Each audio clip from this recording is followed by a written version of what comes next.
रामकृष्ण हरी. आपलं सद्गुरू कृष्णानंद महाराज संगीत विद्यालय या यूट्यूब चॅनलमध्ये सहर्ष स्वागत आहे. बघा, आतापर्यंत आपण सर्व प्रॅक्टिकल अक्षरांचा व्हिडिओ, मी तबल्याचा व्हिडिओ बनवला आहे. आजचा व्हिडिओ हा थोड्या मौखिक परीक्षेचा संदर्भात मी हा व्हिडिओ बनवत आहे. बघा, गांधर्व महाविद्यालयाच्या परीक्षेमध्ये ज्या काही मौखिक परीक्षेकरता ज्या व्याख्या विचारल्या जातात, त्या व्याख्यांचा व्हिडिओ मी आपल्यासमोर करण्याचा प्रयत्न करत आहे. तर बघा, तर पहिली व्याख्या आहे संगीत. पहिली व्याख्या कोणती आहे? संगीत. व्याख्या म्हणजे काय? तर त्याला आपण शास्त्रीय भाषेमध्ये पारिभाषिक शब्द, व्याख्या म्हणजे काय? पारिभाषिक शब्द, किंवा इंग्लिशमध्ये आपण त्याला डिफिनेशन म्हणतो. बघा, इंग्लिशमध्ये आपण त्याला काय म्हणतो? डिफिनेशन. आणि शास्त्रीय भाषेमध्ये आपल्या पारिभाषिक शब्द. बघा, तर पहिली व्याख्या कोणती आहे? संगीत. बघा, संगीत म्हणजे काय? बरेच जण आपण संगीत म्हणतो, पण संगीताची व्याख्या आपल्याला माहीत नसते. तर संगीत म्हणजे काय?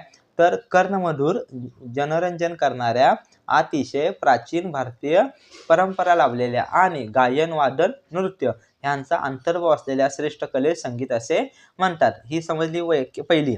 आता ह्या संगीत व्याख्या सांगत असताना ह्या दोन महत्त्वाचे मुद्दे आहेत ह्या पहिल्या व्याख्येमध्ये. तर ह्या दोन मुख्य मुद्दे कोणते? तर प्राचीन भारतीय परंपरा लाभलेल्या, म्हणजे ही संगीत कला काय आत्ता निर्माण झालेली नाही आहे. ही कला फार पूर्वी भगवान शंकरांच्या, गणपती बाप्पांच्या तेव्हापासून ही कला चालत आलेली आहे. ही आज आपण निर्माण केलेली नाही. म्हणून ह्याला काय म्हणतात आपण? प्राचीन भारतीय परंपरा. बरोबर, हा पहिला मुद्दा झाला. दुसरा मुद्दा कोणता आहे?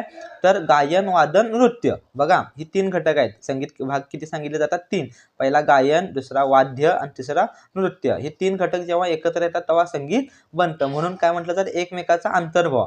हे दोन मुद्दे ह्या संगीत कलेमध्ये व्याख्या सांगत असताना आले पाहिजेत. बघा, समजलं पहिली व्याख्या गायन, वादन, नृत्य. आणि पहिला मुद्दा कुठला?